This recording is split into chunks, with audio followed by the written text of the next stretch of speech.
You ever notice how the weirdest loopholes never start with villains? They start with someone reading the fine print like it personally insulted them.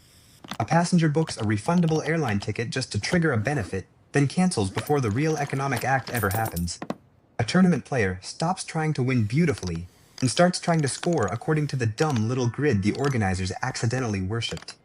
Someone sees a government coin program, a retail promotion, or a loyalty campaign and thinks, wait, so the rule says I get rewarded for movement, not value? And suddenly, frugality puts on glasses. This is the strange little paradox of incentive design. The system asks for one behavior, rewards another, then acts shocked when humans walk through the open door.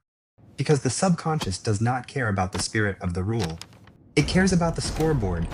And once a scoreboard exists, vigilance wakes up. Not moral vigilance. Math vigilance. The kind that notices airline miles posted before the refund settles. Or tournament points accumulating from technically correct but spiritually ridiculous play. Or a retail promo where buying, returning, stacking, splitting, and rebuying turns into a tiny domestic casino in a shopping cart. This is where the whole thing stops being people are sneaky and becomes something much more uncomfortable. People are exquisitely trained by systems.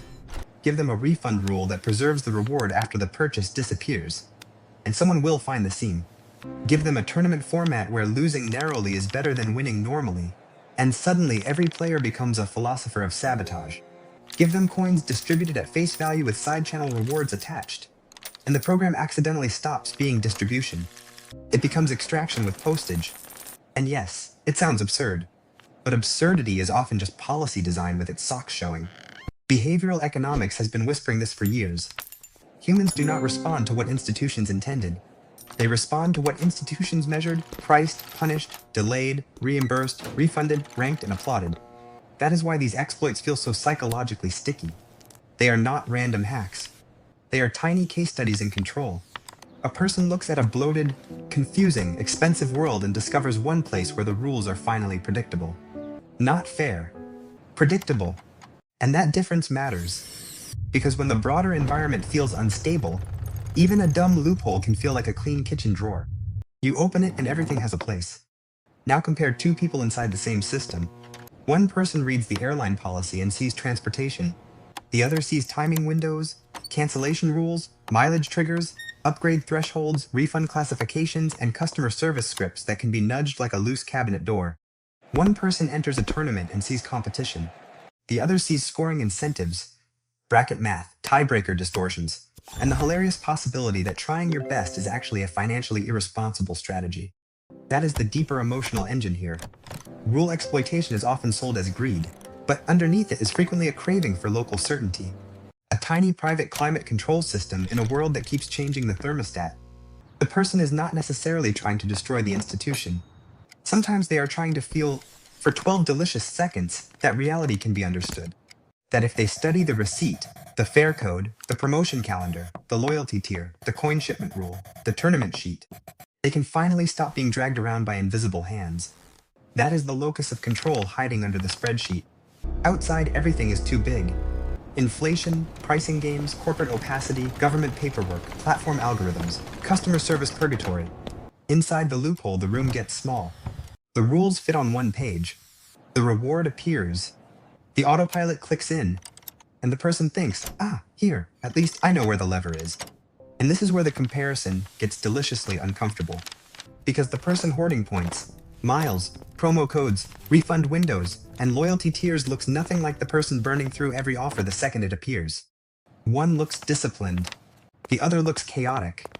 One has 27 browser tabs open and a spreadsheet named something deeply embarrassing like Q4 optimization. The other has 3 delivery apps, 6 limited time coupons, and the emotional stability of a raccoon in a vending machine.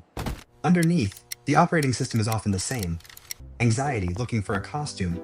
One person manages distress by accumulating unused advantage.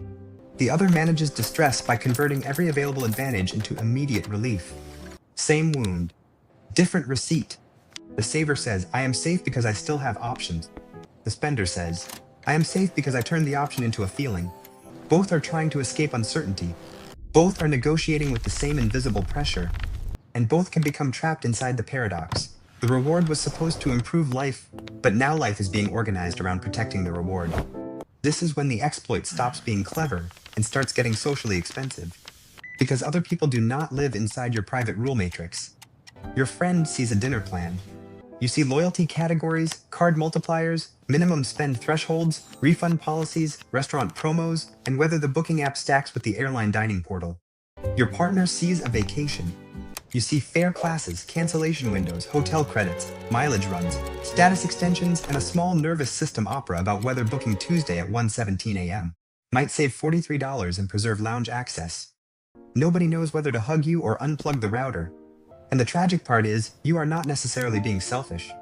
You may genuinely believe you are protecting everyone, saving the group money, maximizing value, avoiding waste, preventing some vague future disaster where everyone is broke, stranded, cheated, downgraded, or forced to pay full price like a civilian. But relationally, this level of control has a cost. People start feeling managed instead of loved. They feel audited instead of included. They bring you a simple plan, and you turn it into a municipal hearing. Over time, they stop inviting the system into the room, which means they stop inviting you. That is the adult attachment problem hiding under all the cleverness. When every shared decision becomes a threat scan, intimacy gets treated like bad policy design. Spontaneity becomes leakage. Generosity becomes inefficiency.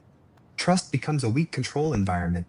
And soon, the person who learned to survive by reading every rule becomes isolated by the exact vigilance that once made them feel safe.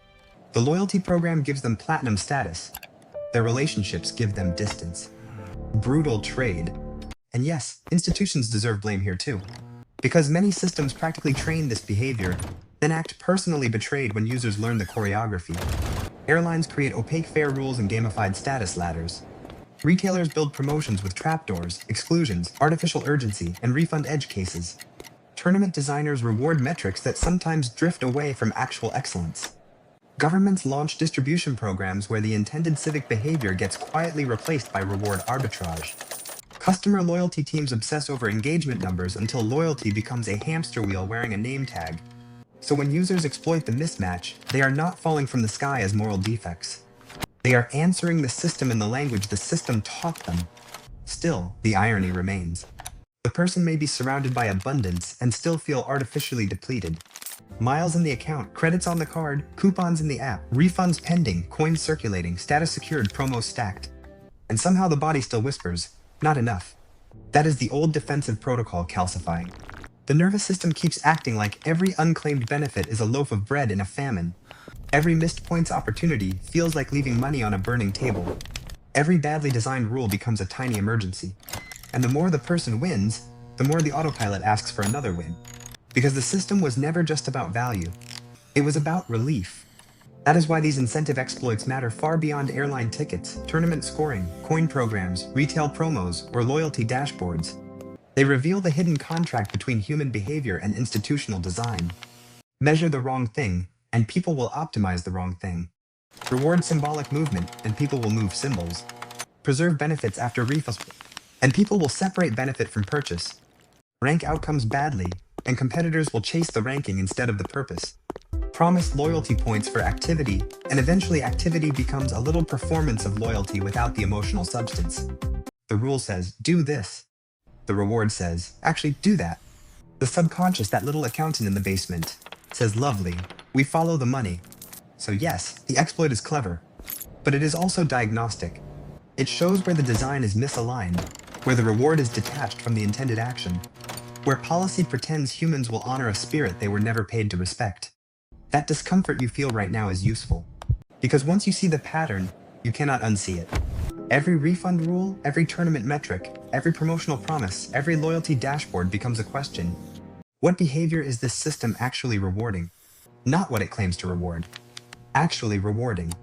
And if that question made your brain start quietly reviewing every loophole you have ever used, congratulations.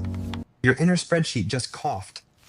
Drop the example that instantly came to mind, because the comment section is about to become a museum of beautifully stupid incentive design. And keep watching, because once you understand rule misalignment, you start seeing it everywhere, in schools, workplaces, platforms, fitness apps, dating apps, and every tiny scoreboard pretending to measure real life.